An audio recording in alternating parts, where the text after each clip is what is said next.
America's Pulse Network welcomes you to the Pulse Podcast. Today we've got a packed show, from breaking news to informative topics that will keep you well informed. So, please click the subscribe button to get notified of upcoming episodes. If you like what the APN's The Pulse Podcast talks about, then please share the Pulse with others. During this episode of The Pulse, the host looks forward to your comments. Tonight's APN's The Pulse Podcast starts now. Hello, everyone, and welcome to another episode of The Pulse, brought to you by the Great America's Pulse Network. I am your host and moderator for tonight, Damon, Galdo, host of the Jersey Shore podcast, and I'm wearing a new shirt that my wife got me for Father's Day. It's all right. I like it. I like the way it looks, but not too bad. So anyway, we're going to dive into a couple things. So the breaking news you guys are going to see right across the board, going across the bottom. So I'm not even going to get into that. You can read it for yourself. I'm just going to go right into the monologue because Houston, America has a problem. So I'm going to say tonight, I want to talk about something that should concern every American, regardless of whether you're a Republican, Democrat, independent, or someone who never voted a day in their life. For years, many Americans believed that if our country fell, it will be because of a foreign enemy. We worried about Russia. We worried about China. We worried about terrorists. We worried about military attacks from overseas. But the thing is, there's an old warning that America could never truly be conquered from the outside. America is protected by two vast oceans, strongest military in the world, and people who have always been willing to fight for their freedom. The real danger was always from within. The real danger was the possibility that Americans would slowly lose faith in the principles that made this country exceptional in the first place. And that brings us to what happened in New York. Yesterday, New York voters sent shockwaves through the political world. Candidates backed by Democratic Socialist Zohran Mamdani, and they won, defeating established Democrats, proving that the battle inside the Democrat Party is far from over. Now, the media will tell you that this is just New York being New York. I disagree. This is something we all have to worry about. I think New York is showing us the future struggle taking place inside the Democratic Party. For decades, Democrats and Republicans disagreed on taxes, spending, healthcare, and foreign policy. We had political battles, but both sides generally believed in the American system itself. Now we're seeing something different. The rising faction inside the Democratic Party does not simply want different policies. Many of them openly describe America as fundamentally flawed and fundamentally unjust as well, and oppressive. I mean, they view our history through the lens of class struggle. They divide people into oppressors and oppressed. I mean, you hear that all the time. They advocate for government control over larger and larger parts of society, which less government is good government, all right? The philosophy has a name. It's rooted in Marxism. Now, before the fact checkers lose their minds, I'm not saying every Democrat is a communist, not even close. In fact, that's exactly my point.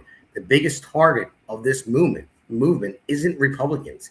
It's traditional Democrats. That's who they're targeting, the moderates, the liberals, the old school Democrats who still believe in capitalism, strong national defense, law enforcement, and American exceptionalism. I mean, look what happened in New York. The Democrat socialists, I can't even say that because they're communists. They're not challenging Republicans in deep blue districts. They're challenging their fellow Democrats. They're removing them. They're replacing them. And now they're moving the party further left with every election cycle. I mean, history shows us that revolutionary movements rarely begin with defeating their enemies. They begin with taking over their allies. And that is what is happening right now. They're taking over. I think the only one we have left is Fetterman, pretty much. So The first people pushed aside often are moderates with their own movement, and that raises a question every Democrat in America should be asking tonight. What happens next? What happens to Democrats being replaced? Do they fight back? Do they draw a line and say enough is enough? Or do they fall in line, which I'm pretty sure they're going to, like Hakeem Jeffries and Chuck Schumer, you're going to see, we'll play some videos later, to keep their committee assignments, their endorsements, and their political careers. Because power is a powerful thing, because actually power corrupts and absolute power corrupts absolutely. So history tells us that many politicians will compromise their beliefs before they surrender their influence. And if that happens, the Democratic Party of Bill Clinton, John Kennedy, and even Barack Obama, well, not really, because he started it, because he's a communist, I believe anyway, and may continue to disappear. The party that once called itself liberal because it could become something entirely different. Not overnight, not all at once, but one primary at a time, one district at a time, one election at a time.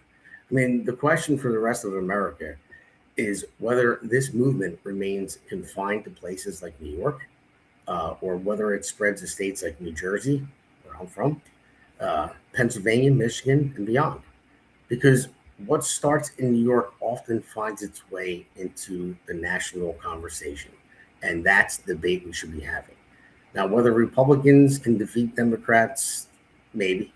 And whether Democrats can defeat Republicans, maybe. But it's the communists that are actually taking over. And they're taking over Democrats first. They're eating them up alive. And then Republicans are going to go next. Because if you think about it, if they control 40% of, say, 35, 40, or even 45%, these communists, and they keep pushing it out, there's a chance that they're going to take over the country. And that's a problem. I mean, people need to really open their eyes. This is a serious, serious problem. When I saw this happen, these Mamdani-backed candidates that all won, it scared the ever-living shit out of me. So I'm going to go into our first segment, bring on our guest. And so I just wanted to let everyone know I might be a little bit of cursing here and there. I'm going to try to keep it down because I am scared as shit for the future of my children over this win and this movement that's going on. So let's bring on our first guest.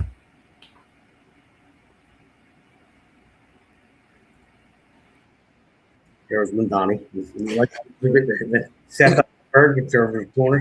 Thanks for joining on the Pulse. Did you like that little picture of Mamdani? Yeah, well, it caught him like in all his glory.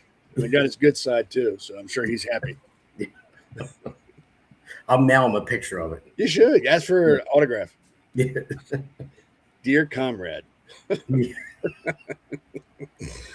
let's bring in our next guest, Elana Barbera, base mother. Hello, Elana. Hello, happy to be here. Appreciate it. Mm-hmm. So, all right, let's roll on our first one. We're going to only have 2 segments. We'll take a break in between the first one, I guess, and then because there's a lot to talk about. I want to focus strictly on this because like I said, Houston, America has a problem. So let's play the first clip with Trump. This country has gotten very strange politically, especially with all the communists that are up for election. You know, they have communists. These aren't socialists. These are communists. And they're all up. How about the guy in Maine? He's got the Nazi stickers. He's got the whole deal, and they're trying to say so for 8 years, 10 years, they said Trump is a Nazi. Now they can't say that anymore because they have a guy with a tattoo on his chest.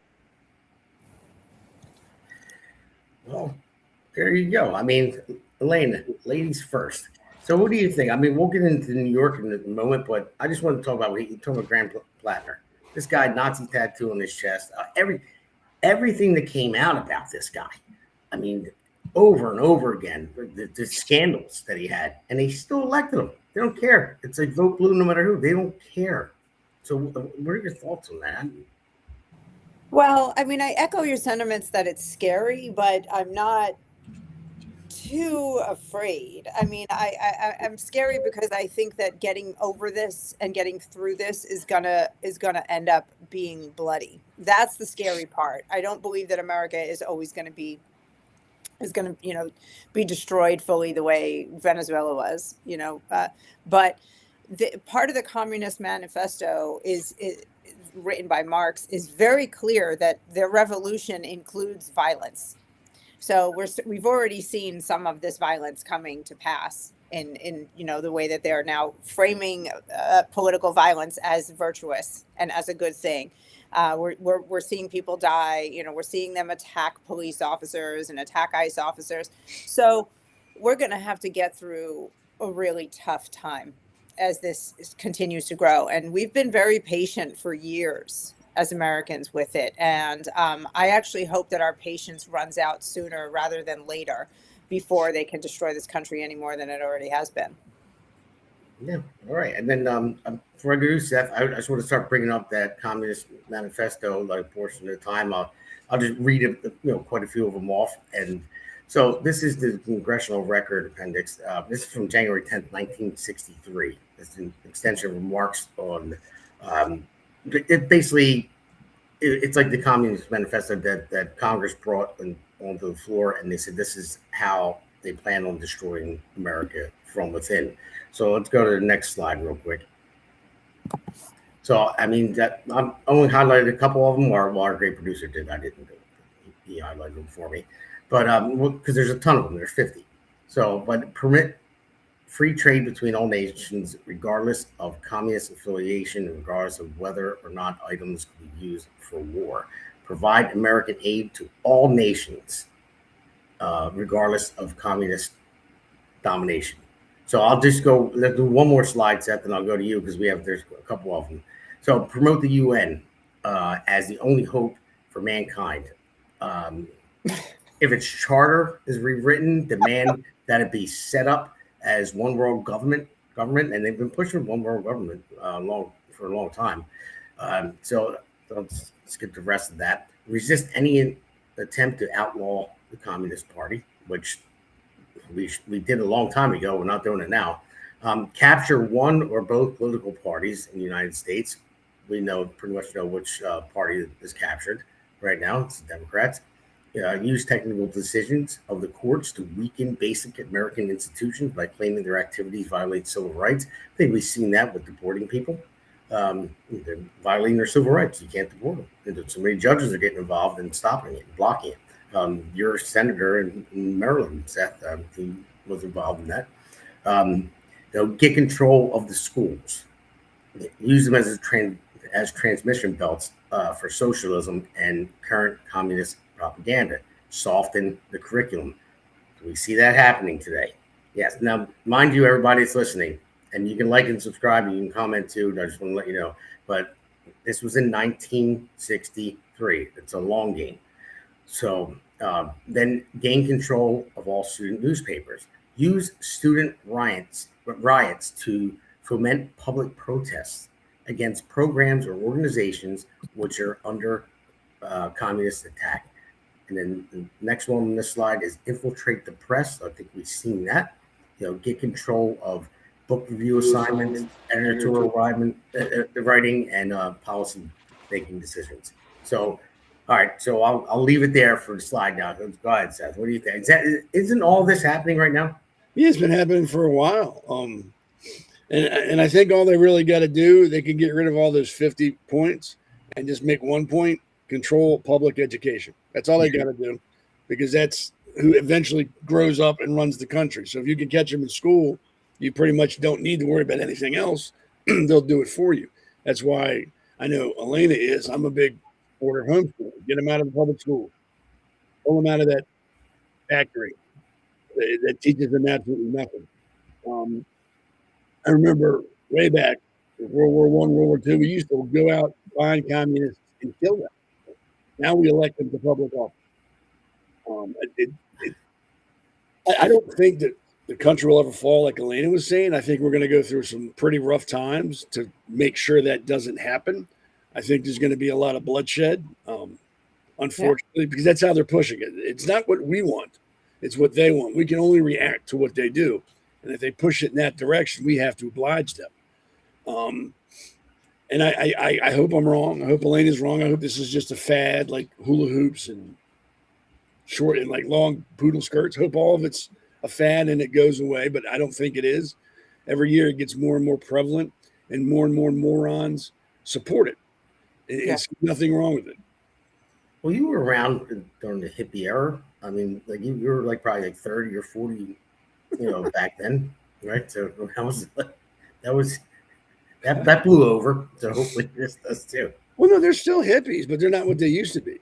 They're communists now. The hippies back then would be protesting against the hippies that we have now. They wouldn't be getting along. The hippies back then, for all the annoying things they did, they definitely weren't communists. That wasn't what they didn't want. Bigger government. They wanted no government. They wanted everybody just to leave them alone so they could smoke weed and dance at whatchamacallit. And they all grew up to be capitalists for the most part. Yeah. I mean, they're teaching kids to hate capitalism, and they don't know. They were indoctrinated from the beginning through the schools and everything else. And the thing is, what I look at is they never really faced any true adversity as far as because they've gotten everything, they've been handed everything. So they think, oh, this works. This socialism is great. My parents gave me everything. And I get free government, money and welfare and all this stuff. And they're like, oh, it all should be free. Well, who pays for it? There's not a money tree in the backyard. I mean, really, they just don't get it. It's horrible. But we'll pull up the next slide. I'll read a couple more of these off. So this is gain control of key positions in radio, TV, and motion pictures. Everyone sees how Hollywood is now. You see, they're all freaking nuts now. And then continue discrediting American culture by degrading all forms of artistic expression. American Communist Cell was told to eliminate all good sculpture from parks, buildings, substitute shapeless, awkward, meaningless forms. Now, look at it now. I mean, Trump was one. I'll give him this. He wants to, bring artwork back. I mean, they tore down historic statues. He's putting them back up. But the meaningless shapes of this artwork they put up, it kind of emotionally, when you have something like that, it's something like if you go and look at something that's beautiful piece of artwork. My good friend Frank Cedar, he built monuments around here in my area, and he actually designed some stuff for a Trump library that I'll be giving to Laura Trump this Saturday when I talk to her. So I'm meeting with her this Saturday. It's great. Oh, cool. So, but when you look at something that's beautiful and meaningful, it kind of lifts your soul, but if you look at just the odd shape of meaningless art, but it's actually look at the Obama Library. It is the perfect depiction of what you're talking about here. Yeah, I mean, it is. It is. He's the beginning of most of this anyway. A lot of people tell me that same thing, that when they look at me, it uplifts their spirit, makes them feel better, and just makes the world look brighter. When they look at me, they say that, and I appreciate that. Yeah, right, because you're not a communist. Yeah, well, I mean, but mentally, when you look at something that's beautiful, that's great. But you look at something that's blah, you don't even care. I would be curious to actually do brain scans of people when they're looking at a beautiful medieval cathedral versus the Obama Library, or I don't know if you've ever seen City Hall in Boston. It's like the ugly cousin of the Obama Library. So, and what that does to your brain. I bet that we could scientifically prove that it's uplifting to look at beautiful artwork. I would guarantee it. But I'd be interested in doing something like that, and see how it made people feel, because I know I feel better when I see something beautiful. I look at my wife every day and I feel good. Oh, so you didn't say enough nice things about that shirt, though. I don't know. You could have.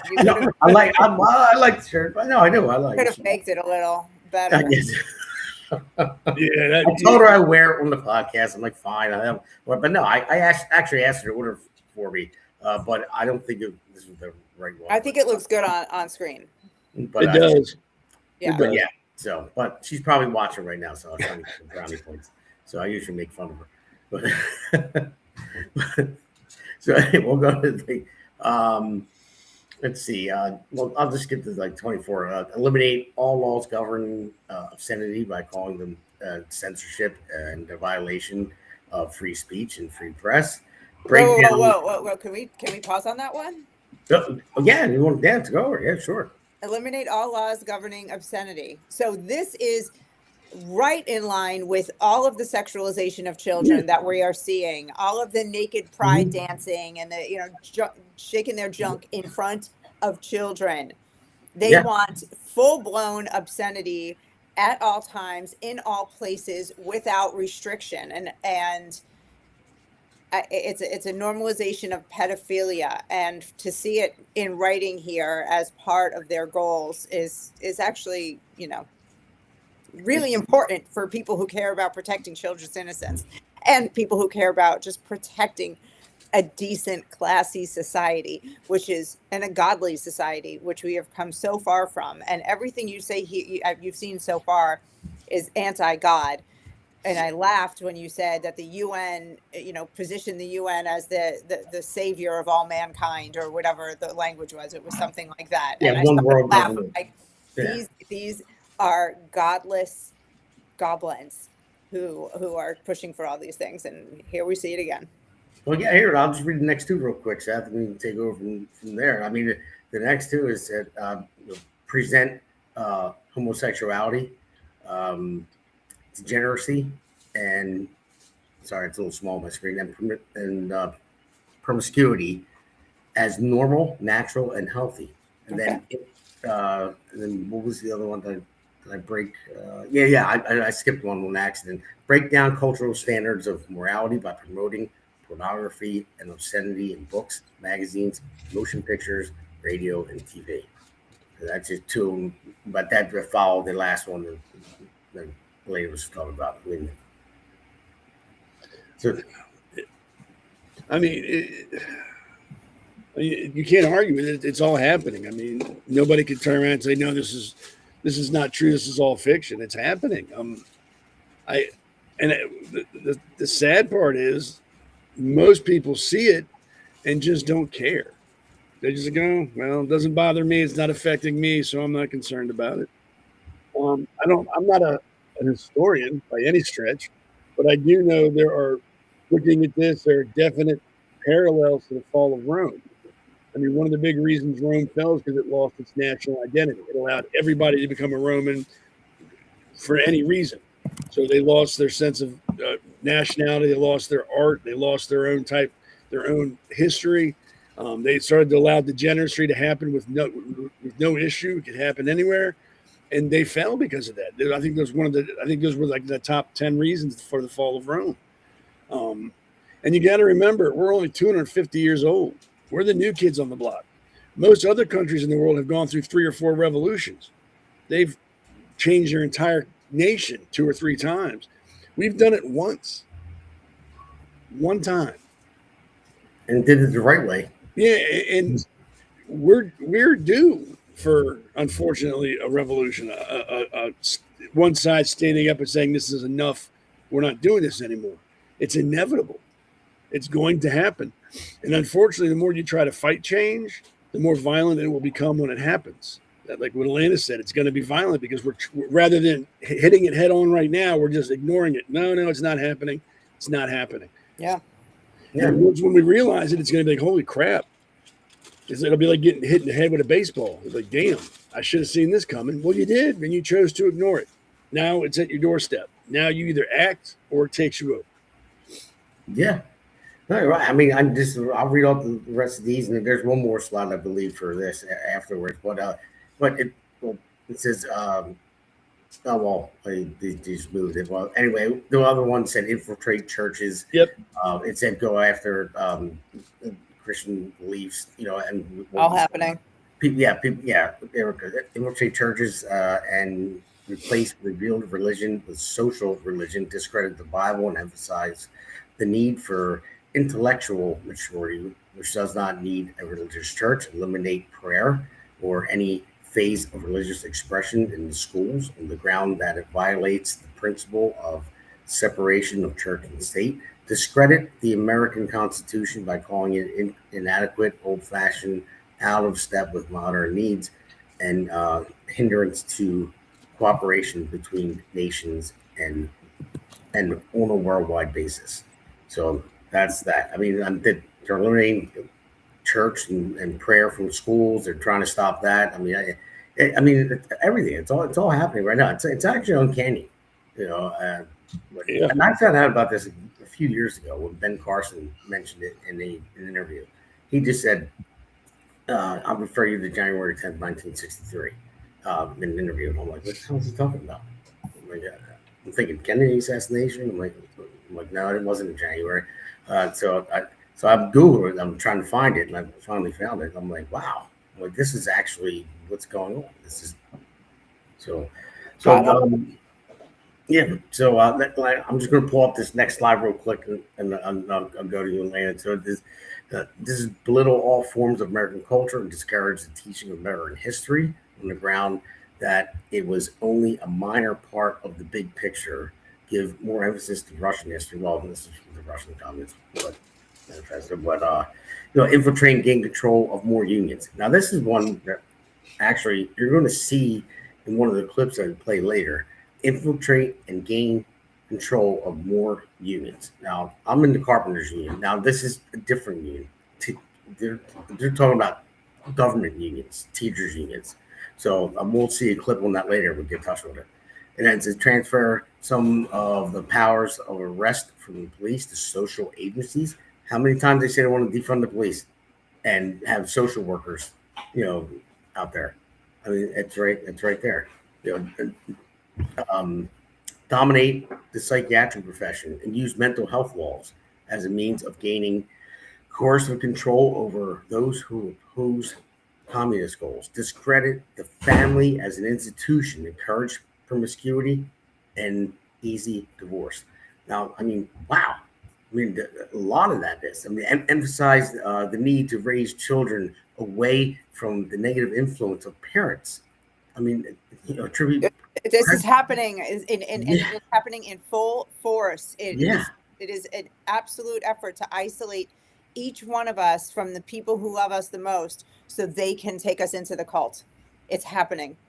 Yeah, it's insane. I said it's so uncanny, and it is. I didn't read them all even, but the last one I highlighted was create the impression that violence and insurrection are legitimate aspects of the American tradition, that students and special interest groups should rise up and use united force to solve economic, political, and social problems. I think we see a lot of that going on right now. I mean, that's insane. I mean, what is that? I'm talking about the school. Can you go back and read the last one that wasn't?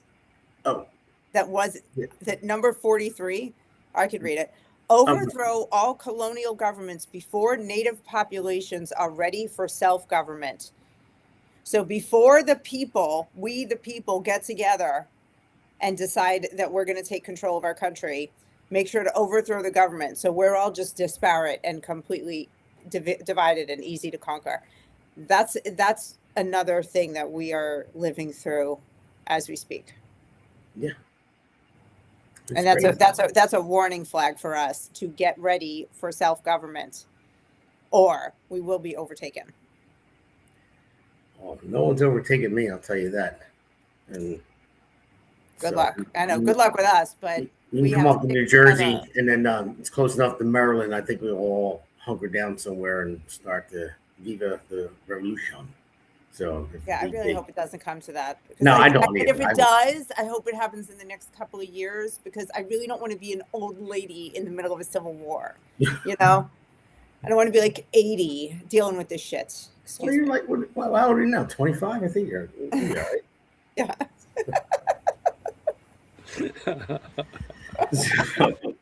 Am I wrong, Seth? Do you want to be 80 dealing with this, or would you rather right now? I don't even deal with it now. I know, but now is better than. Well, yeah.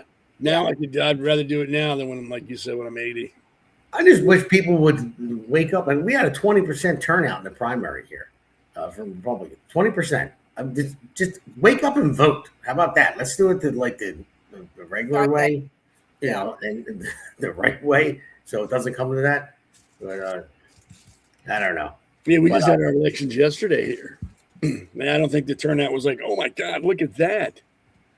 I don't think it was that impressive. I think maybe it was up a little bit over last time, but not like staggering.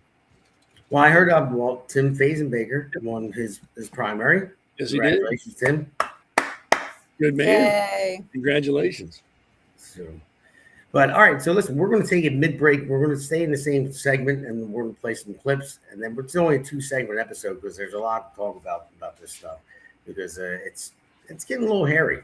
I mean, people need to wake up, and hopefully everyone that's out there listening to this. I mean, I swear I'll pay $1,000 to boost this post so people can hear this information because nobody's paying attention. They really aren't. Everyone's like, oh, well, it's just New York. Well, no, it's not just New York. It's coming on everywhere. And communist, Marxist, and socialist, Democrat Socialist Party, are getting elected. So, and they're all over Facebook. You can see it. And they're all over social media. They're allowed to post whatever they want. And they allow it. And kids that are younger, anyone from I don't know, I would say, we'll put them in voting age, 18 to 30. Spend so much time on social media, and they look at all this stuff being pushed out there by bots or whatever, propaganda, and they're believing it. I mean, it's crazy. But we'll take a quick break, mid-segment break, and we'll be right back. Welcome to America's Pulse Network. This is APN's very own White House correspondent, Alexandra Levine. This is so amazing and miraculous. We've never had a president in the history of our nation doing this. And we hope to God that he continues doing this forever and ever. Thank you. God bless you, everybody. And God bless President Trump. And God bless you. Hello, everyone. This is Alexandra Levine with the America's Pulse Network. I am the White House correspondent right here in the heart of D.C. as President Trump is celebrating 250 years of America and the military. Subscribe and follow America's Pulse Network on the above social medias.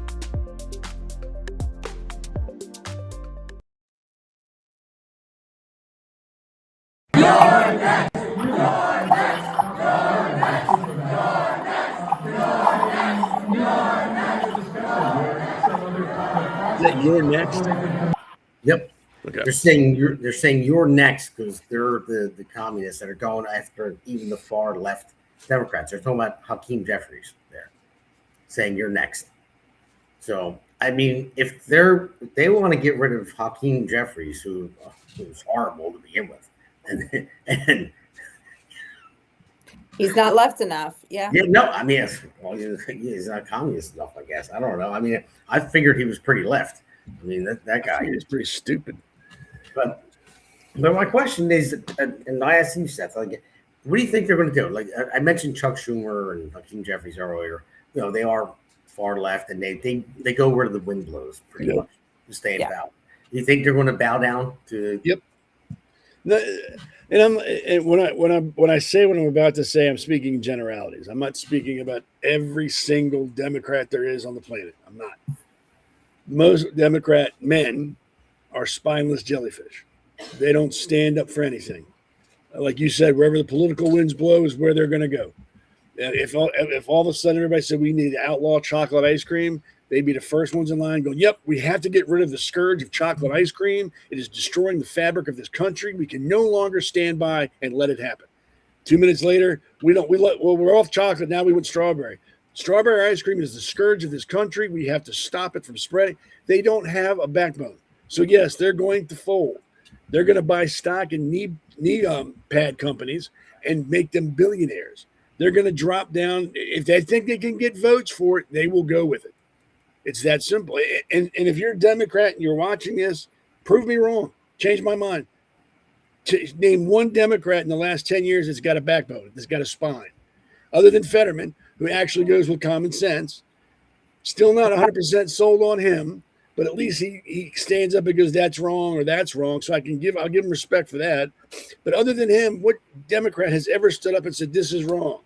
Why are we doing this? When they do, they get put back in their corner and they turn right back around. Fetterman will be gone. I guarantee he won't get reelected. He's done. Manchin tried to do the right thing around. Remember Joe Manchin when he tried to do the right thing around the Inflation Reduction Act, and he relented. Seth Moulton, said, "Oh, but boys don't belong in girls' sports," and then he turned around and was like, "Oh no, trannies, let's go, kids! Do whatever you want, kids." As soon as they try to act normal, they get pushed, and they fold immediately. So sadly, I think you're right, but I wish it were different. Well, don't get me wrong. There's Republicans like that too. That's not just a Democrat thing. There are spineless turds on the Republican side too. It's more prevalent on the Democrat side.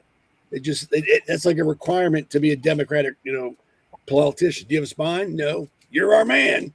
Well, they're also they're in a different type of pressure cooker right now. I mean, this socialist movement that's happening among young people, we don't have anything comparable on the right.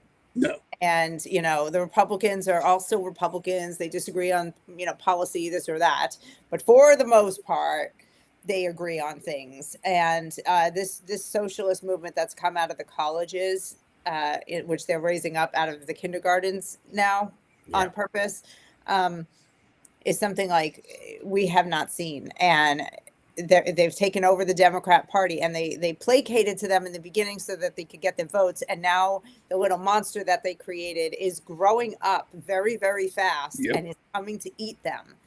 So, there maybe there'll be some surprises of some of them who stand up and say, you know what, I created a monster and I'm out now. I'm stepping back and I'm going to stand up straight and be a good old fashioned Democrat again.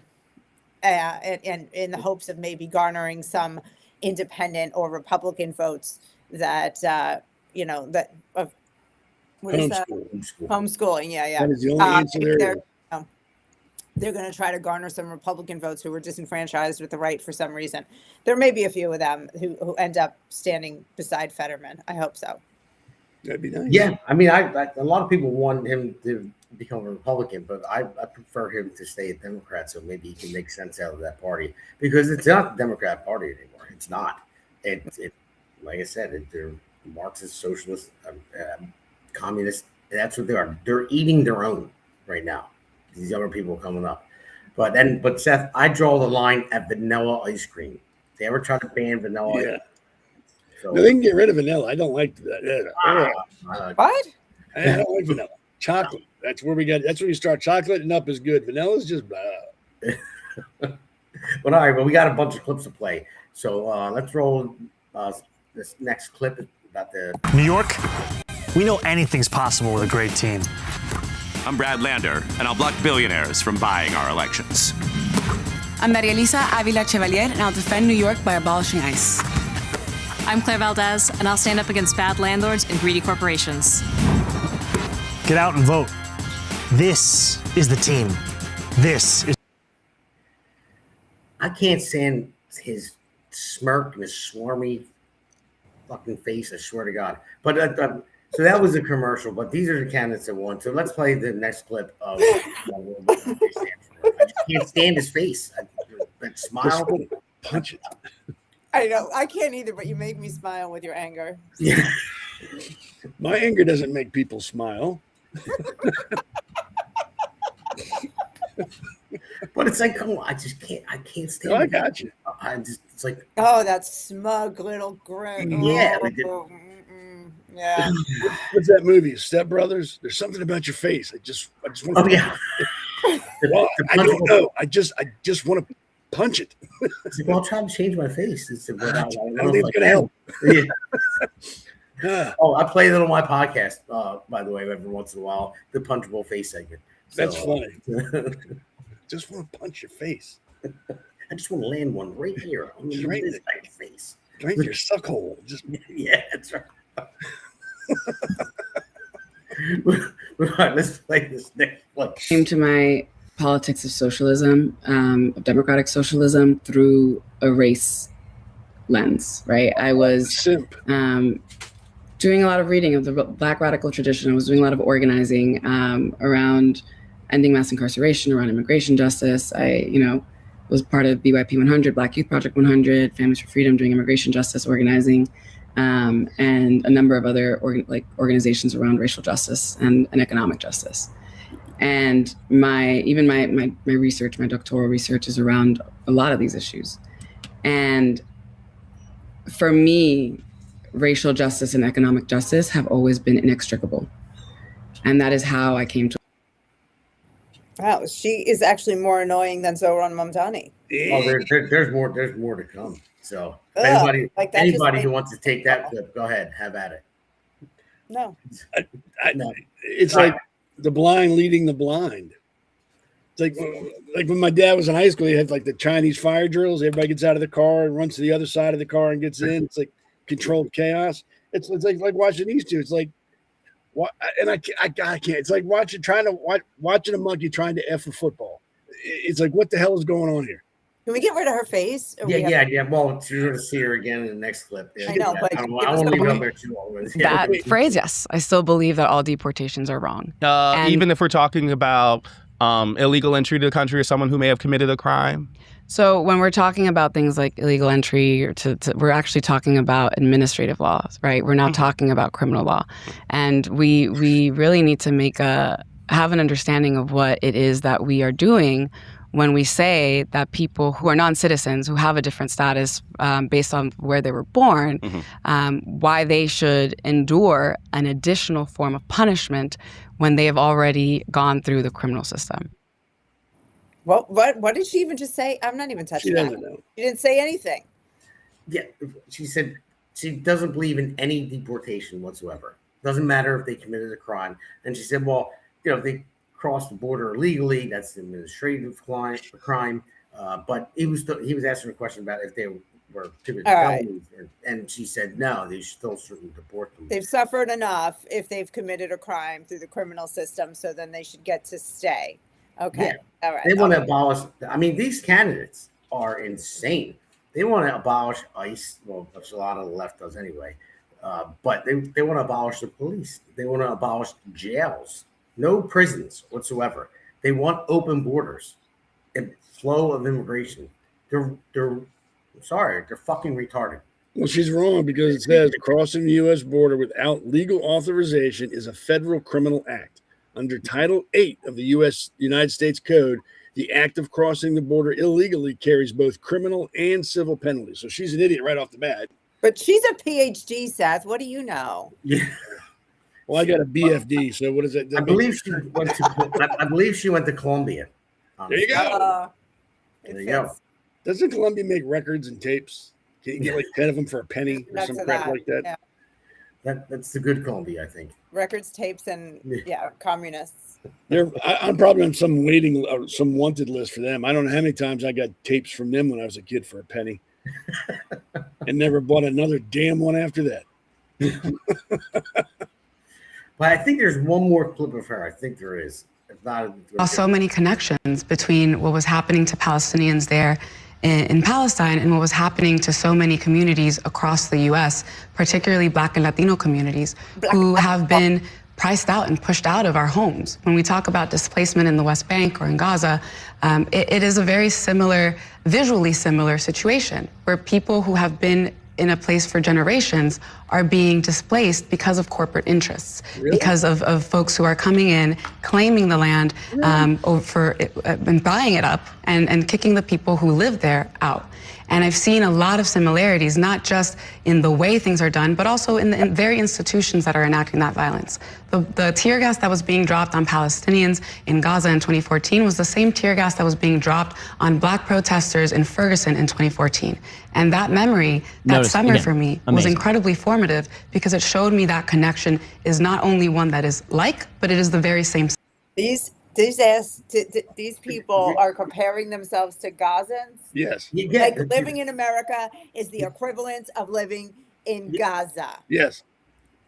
How do you? You can't make it up. You're sitting on with a beautiful backdrop, your hair's done, you're in a nice suit, you got makeup, you got your eyelashes, you got your nails, and you're like a Gazan. Are you at it? Like you can't reason with these people, and it would be fine if they were just talking amongst themselves, but they are being voted into congressional seats in Washington. Yeah. And I'm running for Congress, everybody, by the way. So let's vote somebody in that has common sense, because those words that we saw in those 3 clips, with that, where did common sense go? Like, I mean, seriously, I mean, what? I don't know. Well, that's why I think we may be lost. I mean, I just can't believe that someone would vote someone like that in. They think they can hear an idea and it makes them feel a certain way, and it stops there. They don't examine the idea. They don't, play with it, test it, consider outside opinions on the idea. They just, okay, this is good. It is either oppressed or you're the oppressor, and there's no gray area in the world. They don't take actual human nature into account. They think that communism is going to be a utopia. Once the lowest ranks of society take over, no one will ever be corrupted by power again. Greed will disappear. We're all just going to, dance around in euphoria. No one will ever get hurt by another person. Their feelings will never be hurt. There will be no more murder, because the only reason people murder is because they're sad on the inside.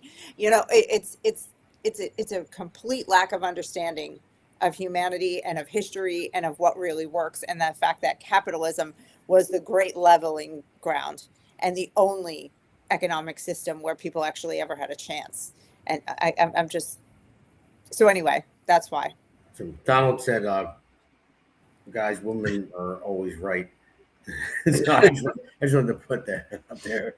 So anybody that's listening, you can. So that broad was right. That crazy broad just now saying that she thinks she's in Gaza. I think it was. I think he's making a joke. I know he's making a joke. I hope he's making a joke.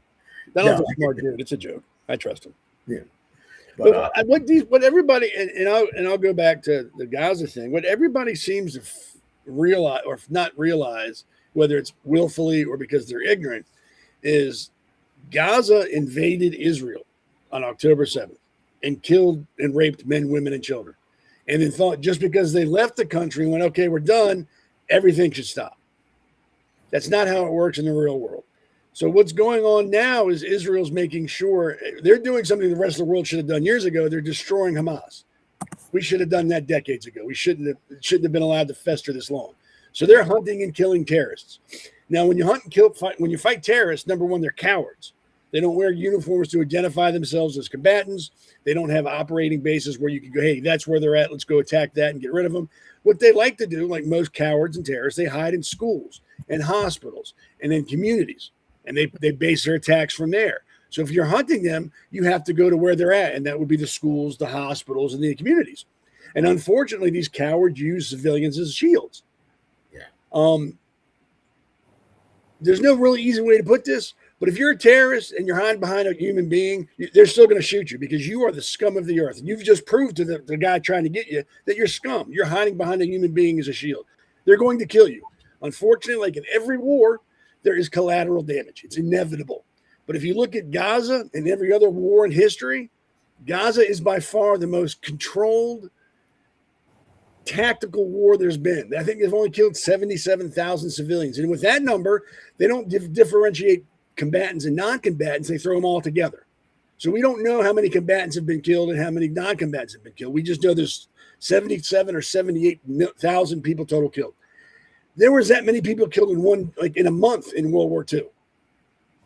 And they're going into like the second year of this. So they are trying their best fighting against a group that uses people as shields to not hurt people. So every time someone says, well, Gaza this, and I don't feel sorry for Gaza. Don't. They elected Hamas. That's who their elected officials are. You get like I've always said, elections have consequences.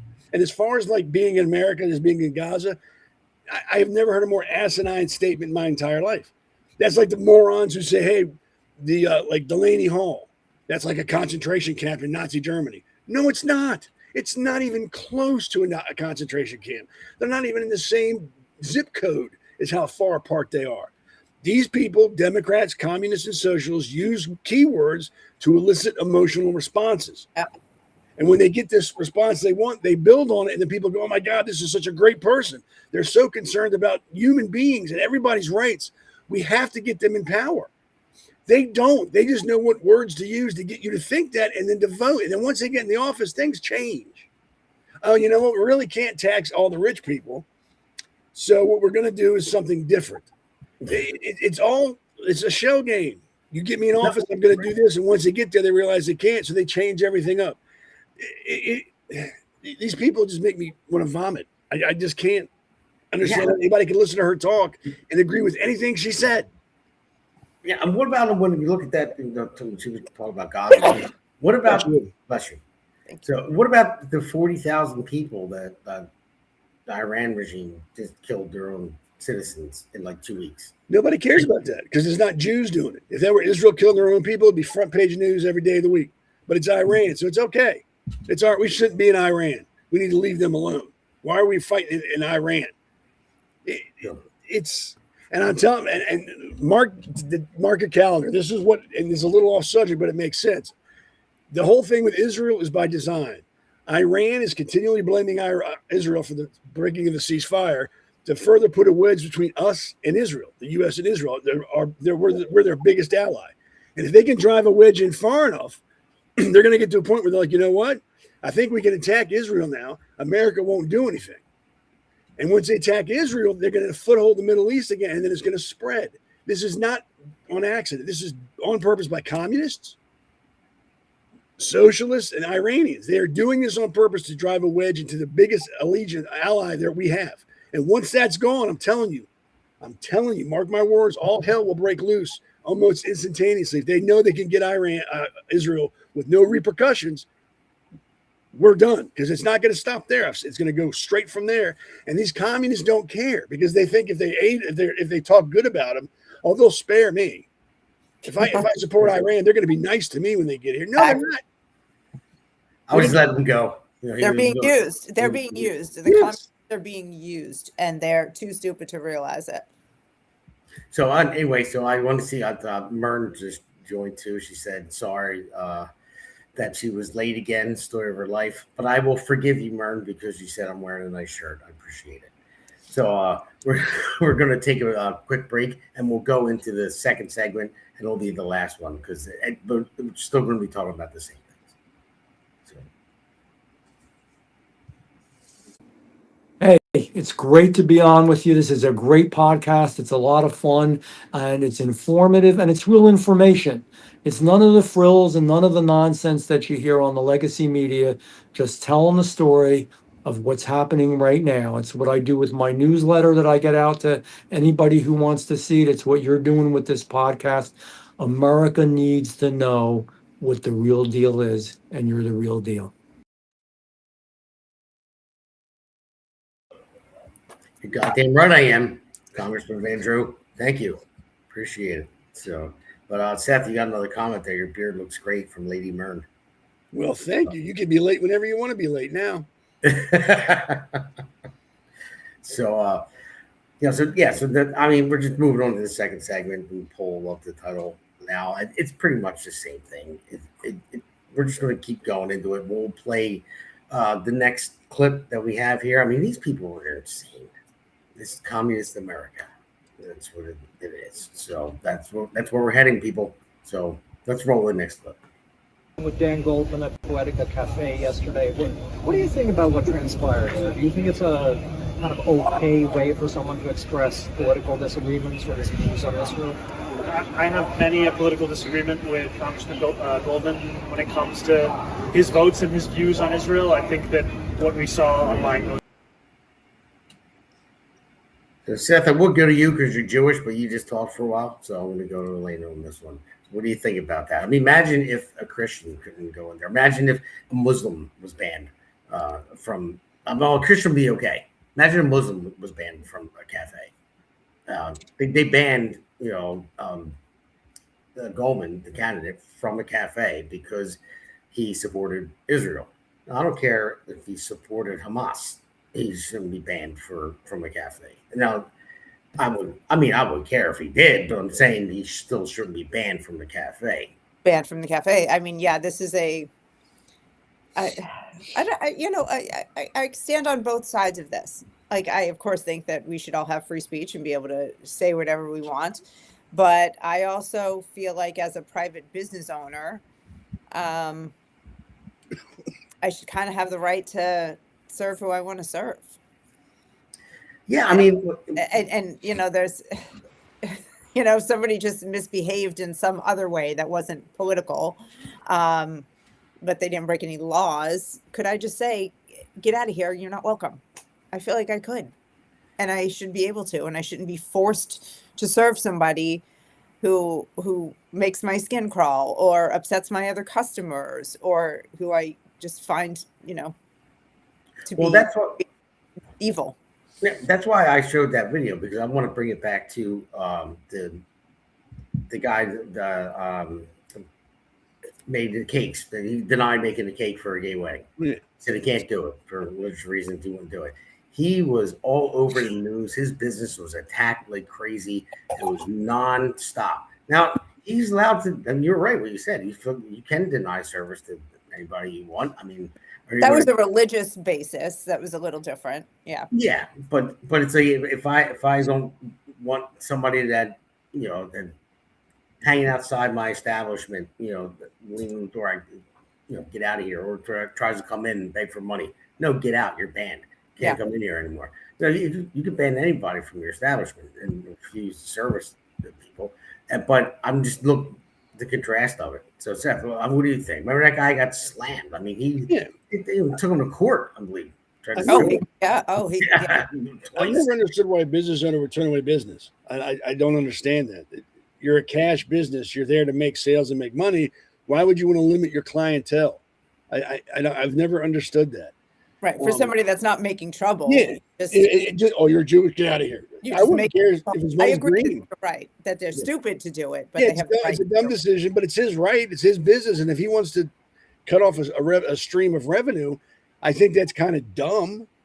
And he'll be the first one to turn around and go, well, business is slow. I got to lay people off. That's because you're telling people they can't come in. You're shooting yourself in the foot and then looking for another excuse. But it is his right, unless, again, I don't understand if he wasn't causing trouble and he was just being himself. Well, you got to leave. That's, maybe I should open a business and make it called, if you've been barred from somewhere else, come here. And I'll probably don't want that either. You have all the homeless encampments. Well, yeah, everybody that ever got into a bar fight. And with my sparkling personality, my friend Billy be over there. Yeah. That'd be fine. They're cool. I don't care. You don't know that. But shutting off a revenue stream is stupid, unless there's a legitimate reason behind it, other than I don't like the guy. I think it's you're giving away money. You're pushing away money. Like, I don't want your money. I think it's stupid.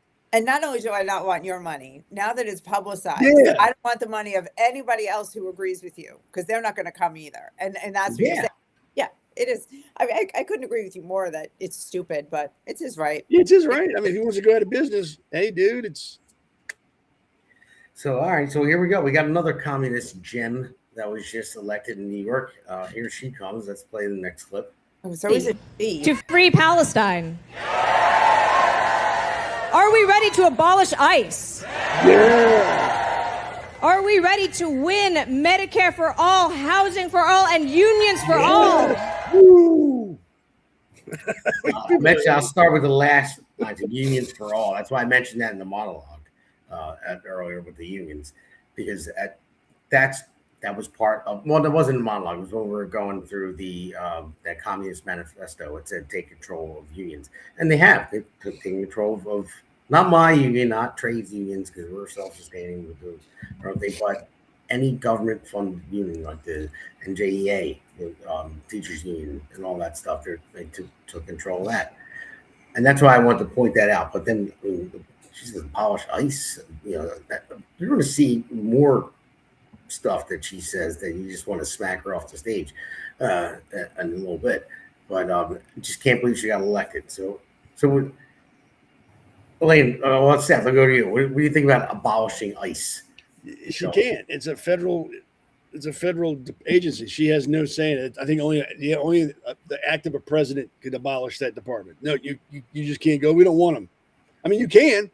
You could say, well, they got to wear masks. Well, they can't wear masks in our city. They can't arrest people, blah, blah. it doesn't mean anything. It sounds good to the morons that are supporting you, but in the real world, you can't say no to them.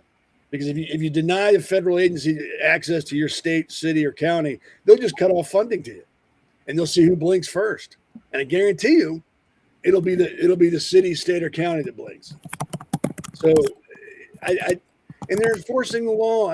It's like in that manifesto, they're starting in little things, like let's ban these people. All right, well, let's start cutting the departmental budget for the police down a little bit, and then why don't we just do it a little bit more? And then before you know it, you got no police. You've got an actual government-run enforcement arm that's patrolling your streets, and you don't have police. People are they don't think ahead. They don't try to see where we'll end up. If you get rid of police, there has to be someone to enforce the law. There has to be. So if you don't have civilian police doing it, what does that leave? The military or just a straight government enforcement arm? Or no enforcement. I think they want no enforcement because enforcement is racist. Yeah, then it's total anarchy, or you've got curfews and you have to have papers to move around and you can only be out between these hours in these places. They don't think ahead. They're worried about right now, the microwave society. Now. That's all they're concerned about. They don't think what that'll turn into 20, 30 years down the road. Yeah, no, you're right. And Elena, you're going to see the next clip. Like that. I'm going to play that, and I'll go to you.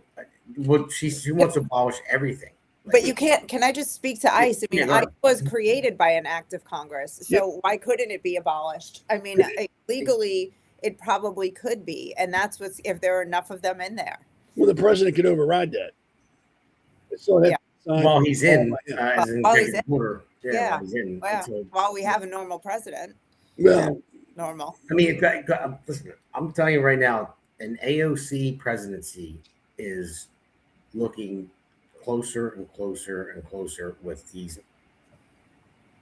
Oh, if that happens, they'll be fighting in the streets. I guarantee it. Yeah, I mean, it's crazy. I mean, I can't believe it. I'm gonna play the next clip because she wants to abolish everything.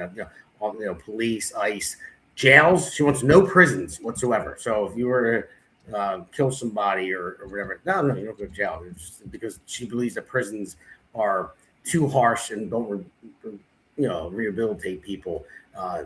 Okay, so just all right. It's wild, wild west out here, and that's just same people who just go around and knife, Ukrainian women on the neck on the train, and just no problem. Yeah, she shouldn't have been sitting there. I mean, it's crazy. But, that's really dark. Yeah. It is. I mean, abolish prison, open borders. Murderers, child rapists, theft, just absolute mayhem. I mean, and suffering. Even now, at least there's some tiny bit of fear of the police in blue cities, but not much. I mean, we've seen what life looks like. People getting set on fire. Mass stabbings happening in New York. I mean, it's all over the place in the blue cities, and rape is up in some places. And without jails and police, we're all just going to be walking around shooting at each other. Yeah, that's it. Yeah, well, that's what they want.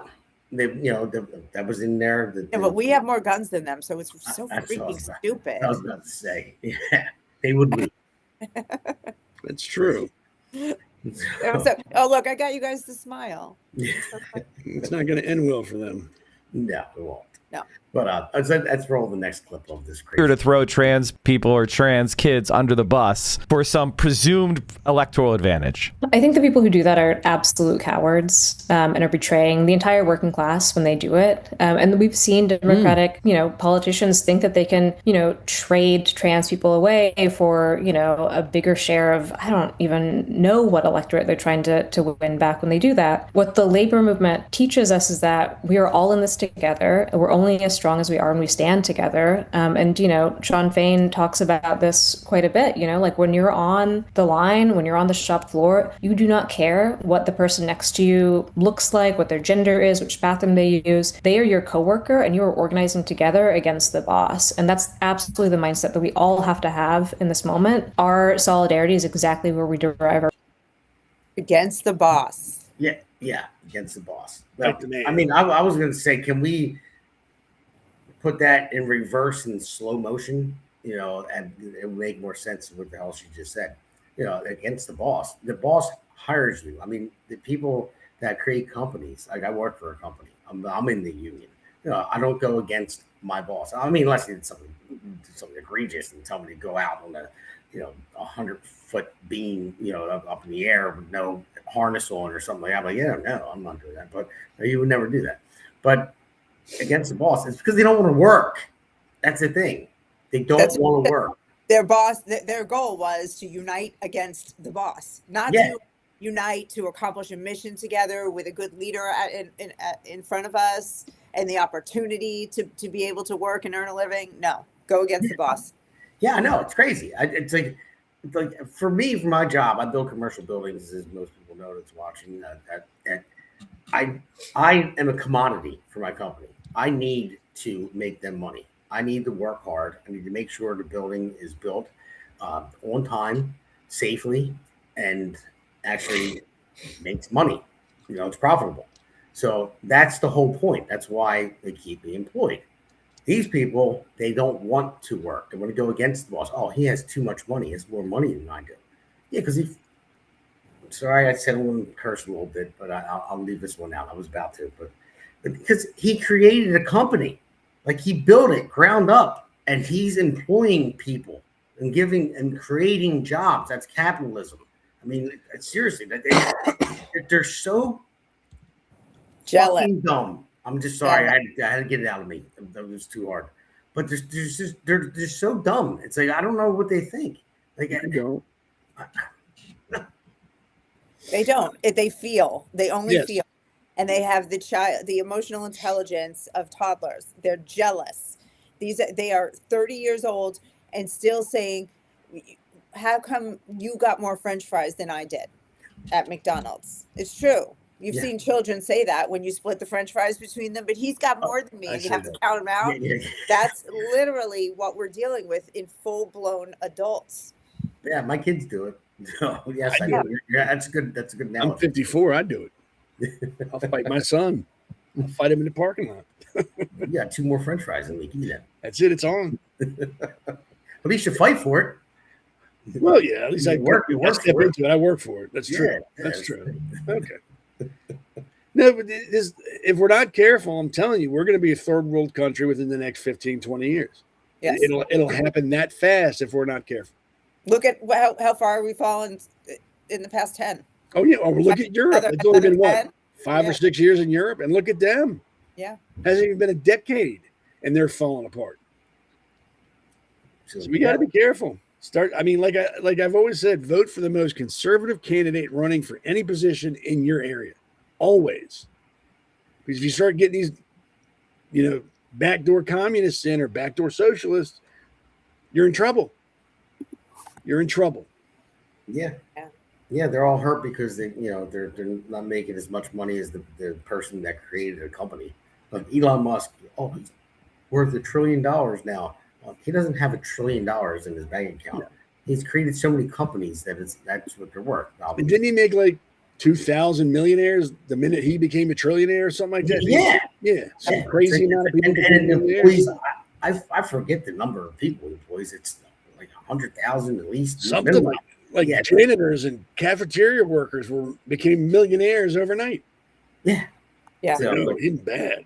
He's pretty cool. Dead. He only sends rockets, into space and,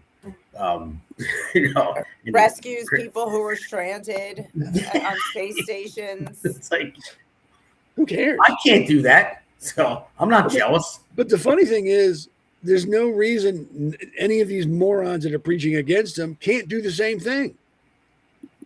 If they come up with an idea and they can market it and they can get it out there, there's nothing to stop anybody from becoming a millionaire or a billionaire or whatever. There's nothing except yourself. That's not going to sell. I can't do that. I don't know. I wouldn't know what to do. All it takes is an idea and a set of balls to follow through with it. Like, hey, I'm putting it all on the line for this. I think this is it. It's all you got to do. Anybody can do it. That's what's so great about this country. Anybody can become a millionaire. Anybody. Yeah. Well, Lady Murd says they got participation trophies. They don't know work ethics. which no, probably. But yeah, the producer just said 17 years ago, Elon was flat broke. Yeah, he was a bum, and look at him now. Oh, that gives me so much hope. I know. I want to be a trillionaire. Damon Jr. Better listen to this. So I can drive by my teacher from high school and go, hey, you still working on, you still get the summers off? That's great. It's great. Yeah, I'm a trillionaire now. Yeah. You enjoy August. But I think I think there might be one or two more clips of this movie. We have been sold a lie that wars abroad keep us safe at home. But who pays the price? It's not the people sending the bombs. It's not the billionaires profiting from the contracts. It's the parent in Iran hearing that a strike has hit their daughter's school, or the fisherman in Gaza who survived a genocide, the child in Ramallah who has never once seen the sea, the immigrant New Yorker who's been disappeared into the detention system. The people making those decisions, from a boardroom, from a donor dinner, from the Oval Office, they will never have to look those families in the eyes either. The people who squeeze workers here are the same people who are funding the bombs over there. The war machine and the billionaire class are not separate systems. They are the same. All right, I'm going to call this a woman issue, Elena. So I'm going to go to you on this one because I mean, I know women can be a little crazy. You know, my wife can be at times, and you know, so you guys are like those lizards that go look two directions at the same time. I'm not listening. You don't focus on one task like a man does. Like a man just says, "All right, I need to get this done. I'm going to do this." But women just sometimes they're all over the place. But women are awesome. I'm not saying anything really bad. They are awesome. My wife is awesome, but that just sounds like a crazy person to me. Well, she sounds like she sounds like a crazy person. But what I heard above crazy person is she listed all the victims all around the world, and then when she got to America, she listed an illegal immigrant. Nowhere in her concern were the citizens of the United States of America. Not once did she mention that, except to imply that we are oppressors. And the rich among us are demons, and they must be overturned, which is, part of their manifesto.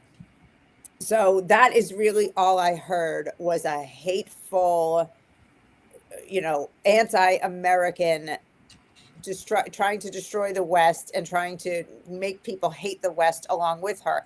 And she said it in a very calm voice, which is part of their acting classes that they do. If you say crazy things calmly, do they make them less crazy? No, they don't. Actually, they make you sound like more of a psychopath. And her measured tone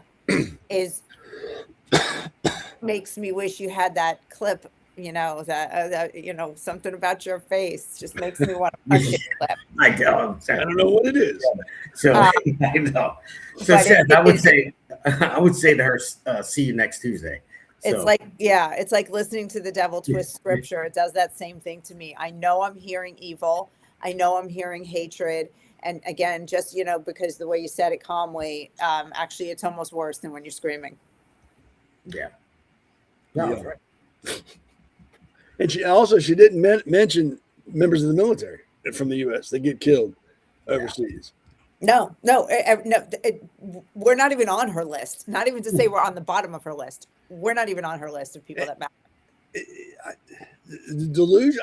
I would like to know what color the sky is in her world, and what happens when people don't play along with her. What happens to her world? Does it shatter? Does it explode? Does she climb a water tower with a rifle? I mean, what happens when someone brings her back into reality? Listen, what's going on in the worlds of people who vote for people like that? Well, I think most people who vote for people like that are sheep. Concern. I think they're sheep. I don't think they put any more thought into it than I do about changing my underwear in the morning. I think that's as deep as they get. Like, I vote for her. Again, if they would take the letters D and R or I after the candidate's name on a ballot, that would force people to actually have to look into the candidate. And I think that would change the whole conversation. It wouldn't, because if somebody had an ethnic name, they would get the vote. But they could be Republican. They could be conservative. They could be, but you know what I'm saying, though. No, I got you. They see it still. It wouldn't help us, you know. What would help us? The roadmap to victory is eliminate all cats in the United States. So all these cat lady Karens go away. They'll later go to Ireland. We'll ship all the cats. Ireland. To Ireland. Don't do that. What did Ireland ever do to you? Whatever. I just picked Canada. I don't care where they go. We'll ship every cat. Yeah, send them far, far away. They'll follow the cats that they listen to all day long when they sit on their couch and pet their cats and drink wine and hate themselves. They want a one world order. Go over there and start it. Yeah. Because this is where the money is. This is where the power is. That's why they're here grabbing at the money and the power. You really want a one world order? Go start with Africa. Go unite Africa. Turn it into one happy continent. See how that goes for you, and then expand. Then get Asia to join in. Go that way. And I still don't understand what are they? How do they plan to maintain a society without police, prisons, or anything like that? How do they plan on maintaining any control at that point? I don't, like I said, they don't look down the road. They're worried about right here, right now, what sounds good. They don't think, hey, if I get rid of prisons, we're screwed. Dude, how does that even sound good right now? Because it's cheap blanket. I mean, yeah, she really said that she wanted to get rid of prisons, open borders, have open borders, abolish ICE, abolish the police. I mean, it's all right. I wonder how you would survive, lady. You couldn't. Think about it. I mean, most people don't commit crimes for one reason. They don't want to get caught. They don't want to go to jail. So they don't do anything. You take that fear away from somebody. No more police, no more prison. You are creating criminals at that point. Because there's no fear. Like, I can go to my neighbor's house down and kill them all and take their money. I ain't got nothing to worry about. They'll send a social worker to my house. I'll kill them. There'd be no more fear, and it would spread like a cancer. Wild West, that would look like a day at Disney World. Yeah, because there were still rules in the Wild West. Yeah, there were still lawmen. There were still, hey, you screw around and putting a bullet in you. There were still jails, but you take away all that. Can you imagine, like, New York City, DC, Miami, Los Angeles? If that ever happened, the minute they found out about that, it would be total chaos. I would say if that happens in one city, say they decided it, we need to just send in every tank, the entire military to surround that city and lock them all in. We'd have to, and not lift the barricades until everybody's dead, which will take about a week. Because it will spread. That will spread. That'll spread faster than good. Evil spreads faster than good. Yeah, I mean, I get it. We've been here for a long time, but the far left abolish, the police, defund the police, abolish ICE. Yeah, that's wild. That's crazy. It's stupid. But abolish all prisons. I mean, that should really set any somewhat normal person off. Like, I'm not voting for this woman. Get rid of all prisons. Imagine that, letting out all the murderers, the pedophiles, the serial killers, and whatever it may be. Yeah, have at it. Let them out in the street. And keep this in mind. Well, not that many, maybe 20, 30 years ago, gay marriage, it'll never pass. It's not going to pass. It's never going to happen. Now, what are they talking about? Pedophiles are just minor attracted people. Oh, they'll never let that become legal. I'm telling you. It's on. It's on. Yeah. Yeah. So if you think them actually getting to close down prisons and defund the police isn't possible, you're crazy. You underestimate large numbers of stupid people working together if you don't think they can make that happen. Well, the thing is, it's actually when it's a small number of people, it's not the majority. But when you have the media and everything else that props them up, when they'll take it as a win, they'll push it out there. Hey, we just won this huge thing, and we're moving. We have we have a movement going on here, even though it's not as popular as people think it is. when you have younger people on social media and or mainstream media that covers it too, because mainstream media is covering, it's a huge win for these people in New York. Well, not a lot of people really came out to vote, for one, but they should have. Still a big win, and you started out of a place of being concerned about it, afraid, I think was the word you used. I mean, it is a big deal because it isn't just a few people. Well, no, it is a big win, but I'm saying the way it's pushed out there, this is like the virus that catches. That's what I'm concerned about. It's a virus that spreads. Now, but you also got to remember, it may be a small fraction of people, but in Nazi Germany, only 10% of the entire population identified as a Nazi, and look what they did. Only 10%. That means the other 90% were asleep at the wheel. Because if that 90% had stood up and said, "Yeah, this ain't happening," it wouldn't have happened. Wouldn't have happened. Only 10% identified as part of the Nazi party, and they took over They took over Europe, almost got all of Russia. Yeah, no, you're right about that. That's what's scary about it, because they blow up the wins from the small people, small majority over and over again. I mean, look at transgenderism. It's like what, like not even 1%. No, I think it's like 1% of 1%. Yeah, but it's blown up. It became such a huge issue because it gets media coverage, social media, and everyone that's younger that's looking on it. I mean, the numbers skyrocketed of kids that think they're a different sex now because they're on their phone like this and they're reading something. No, that's because their parents.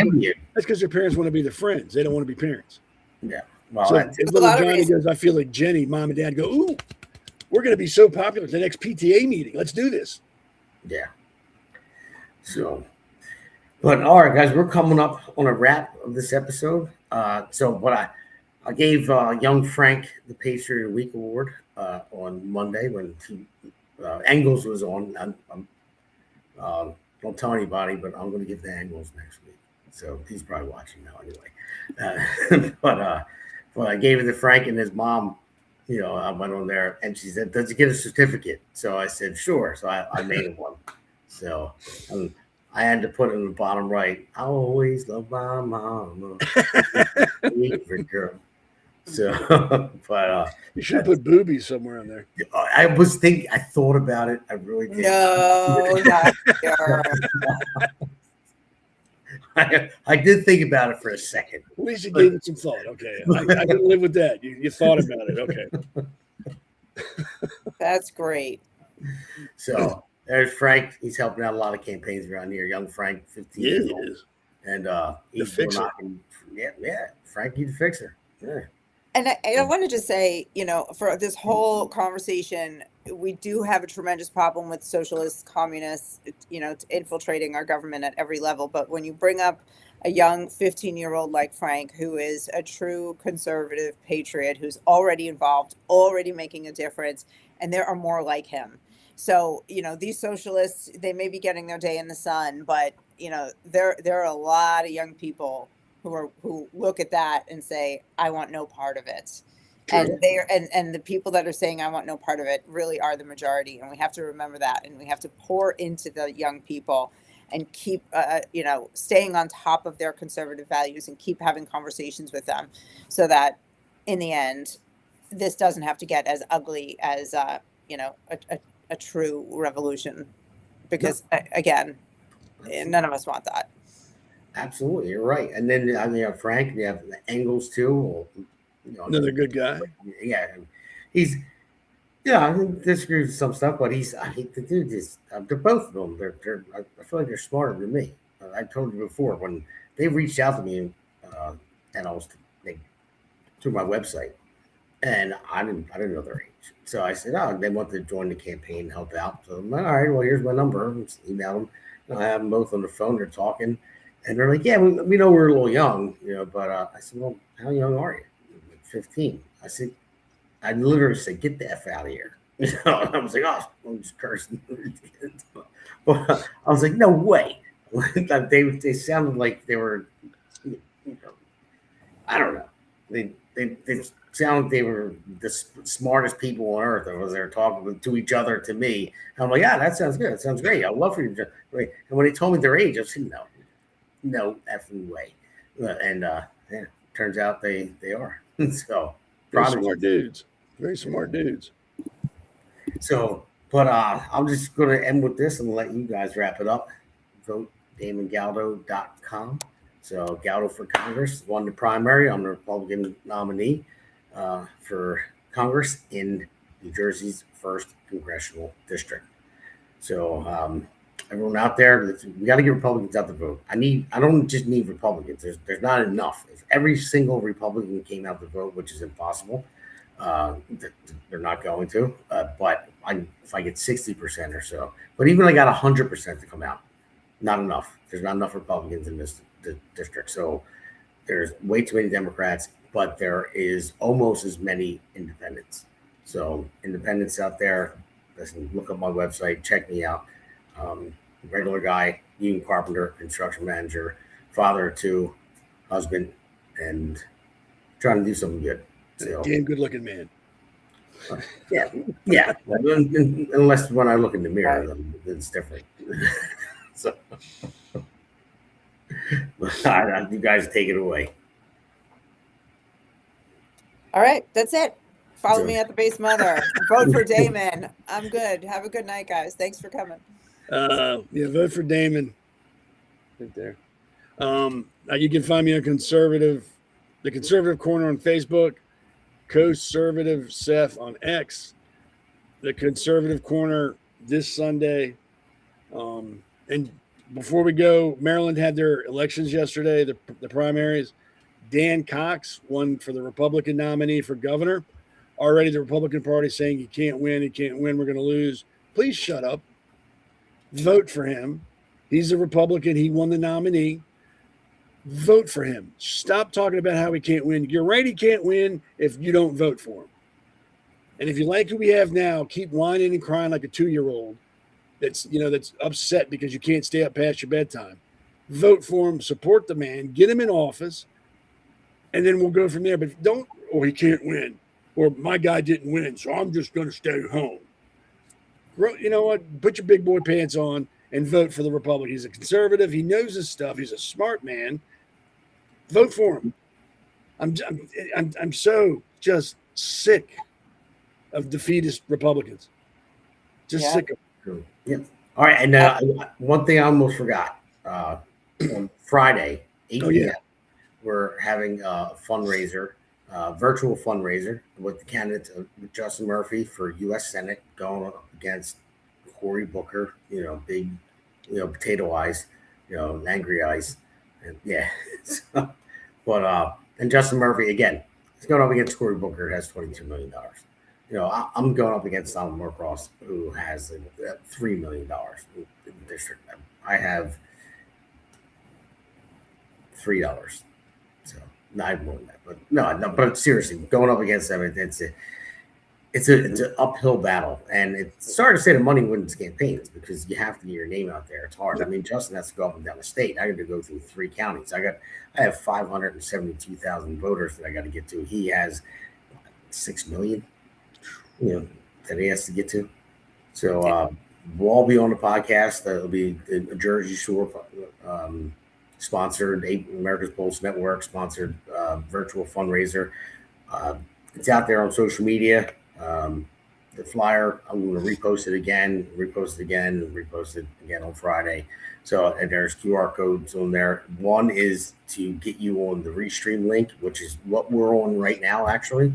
But our great producer, the man behind the curtain, he'll bring you in to the back room. It'll be audio only, so you might be waiting in line for other people that want, if you want to call in to talk. But we'll put it out there, and there's another QR code will take you to my website. We created a different link just for us, and then you'll see it right on my website. Click on that donate button link, and then all the proceeds that go to that account will be dispersed evenly for all the candidates that are going to be on. It's going to be 6 people. It'll be myself, Justin Murphy for U.S. Senate. It'll be John Valentine. He's the sitting councilman running for mayor in Monroe Township. and then 3 candidates for commissioner in Gloucester County, the Martino Cartier, Barbara McCormick, and Catherine Falcone. So we're all going to be on together. And if you guys want to click on the link to call in, you have to be like a virtual call. Our producer will get you on, and then you can go to my website and donate to that one link, and then it gets split, 6 ways. So. Yes, if you want to know about him, don't say you never had a chance. Friday, you can call and ask questions and hear what he's got to say. So there's no more excuses. Can't use. Well, I didn't know what he was going to do about this or that. Now you can find out. Friday, you can find out. Well, I really love this shirt now because Mern said she loves it. So thank you, Mern. But all right, guys, that's it. I'm signing off. So have a good night. Good night. Bye-bye. Maybe. America's Pulse Network. The mainstream media is bought and paid for.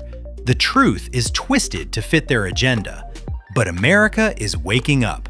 Because podcasts are the future for trusted media. Welcome to the America's Pulse Network. It is a network built by patriots that upholds the Constitution. But America's Pulse Network stands for God, truth, and the America First movement. There is no corporate propaganda, no government spin, just real news, real talk, and real voices fighting for faith, freedom, and the future of this great nation with common sense. Here are some of America's Pulse Network podcasts. Alexandra Levine Live, hosted by Alexandra Levine. Jersey Shore Podcast, hosted by Damon Galdo. The Conservative Corner, hosted by Seth Eisenberg. The New Jersey State House Watch, hosted by Jack Brangan and Constance Detzel. APN's The Pulse is moderated by either Alexandra, Damon, Elana, or Seth. Also tune into America's Pulse Network on the following social media platforms: X, Rumble, Truth Social, Parler, Facebook, YouTube, and Spotify. Join the revolution because the pulse of America beats for God and country. America's Pulse Network is for faith, family, freedom, and truth.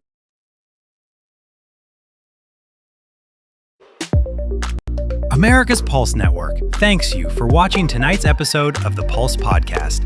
See you at the next packed episode that will take you from breaking news to informative topics. So please click on the subscribe button to get notified for upcoming episodes. If you liked what the Pulse covered, then share the Pulse Podcast with others. APN's The Pulse hosts look forward to seeing you on the next episode.